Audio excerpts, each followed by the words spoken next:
Good morning, नमस्कार, आदाब, सत श्री अकाल दोस्तों। ये है आपका अपना प्रिय डॉक्टर आदि कश्यप, मुंबई शाह मानुष।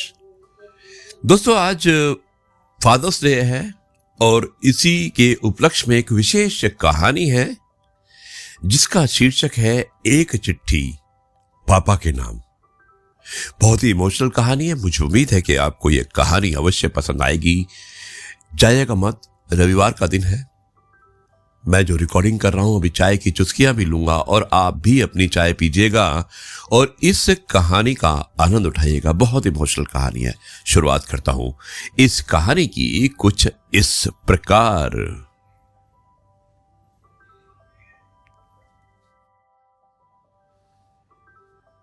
एक अनकही चिट्ठी पापा के नाम। आज की कहानी। दोस्तों बात ये तब की है जब आरव कॉलेज का अंतिम वर्ष पूरा कर रहा था।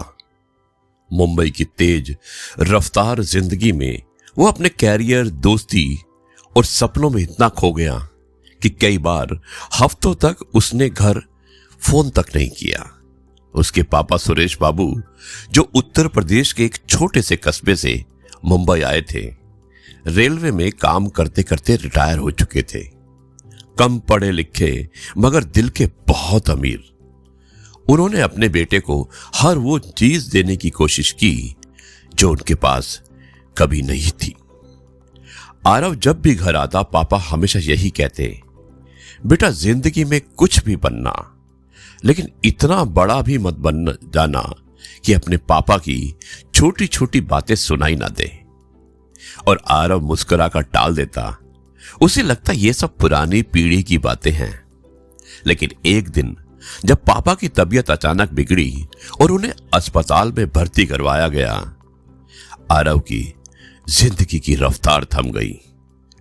डॉक्टर ने कहा इनका ब्लड प्रेशर बहुत बढ़ गया है, लेकिन ज्यादा चिंता की बात नहीं, बस इन्हें अब आपके साथ की जरूरत है। आरव पहली बार पापा की बगल में पूरी रात बैठा रहा। कमरे की खामोशी में उसने पहली बार पापा की आंखों में वो थकान देखी जो वर्षों से वो अनदेखा करता आया था। सुबह पापा की तकिया के नीचे एक चिट्ठी मिली जो कभी पोस्ट नहीं हुई थी। उसमें लिखा था, बेटा आरव, तुझे नहीं पता तू मेरे लिए क्या है। जब तू गिरा था मैंने तुझसे पहले अपने घुटने छिलाए थे और जब तू बड़ा हो रहा था मैंने खुद को छोटा कर लिया था। तुझे ऊंचाइयों पर उड़ता देखना मेरा सपना था, लेकिन मैं भी चाहता था कि तू कभी कभी नीचे आकर मेरी गोद में सर रखे। तेरे पीछे मैंने जिंदगी की सबसे लंबी पारी खेली है, सिर्फ इसलिए क्योंकि मैं तेरा पापा हूं। आरव की आंखों से आंसू बह निकले।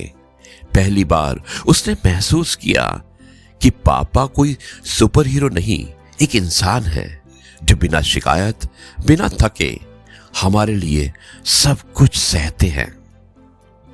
दोस्तों ये थी कहानी पापा की चिट्ठी एक बेटे के नाम।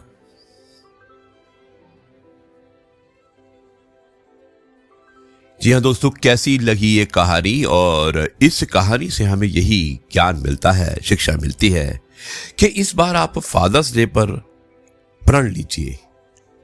आप प्रण लीजिए फादर्स डे पर कि आप कोई गिफ्ट नहीं बल्कि अपने पापा को अपना वक्त देंगे। अगर आपके पापा जिंदा है तो, नहीं तो जिन्हें आप पापा के समान समझते हैं आप उन्हें अपना कीमती वक्त अवश्य दीजिएगा, क्योंकि वो हमारी जिंदगी का वो हिस्सा है जो कभी कुछ नहीं मांगते। वो मांगते हैं तो सिर्फ हमारा साथ। और ये मेरी पोती है याशिका कश्यप, ये हमेशा कोशिश करती है कि अपने दादू के साथ रहे, है ना, क्योंकि दादू भी जितना समय होता है इसे देने की कोशिश करते हैं। याशिका, अब मैं इस कार्यक्रम को यहीं पर समाप्त कर रहा हूं। आप सबसे बोल दीजिएगा। जय गुरुजी, शुक्राना गुरुजी। नमस्कार।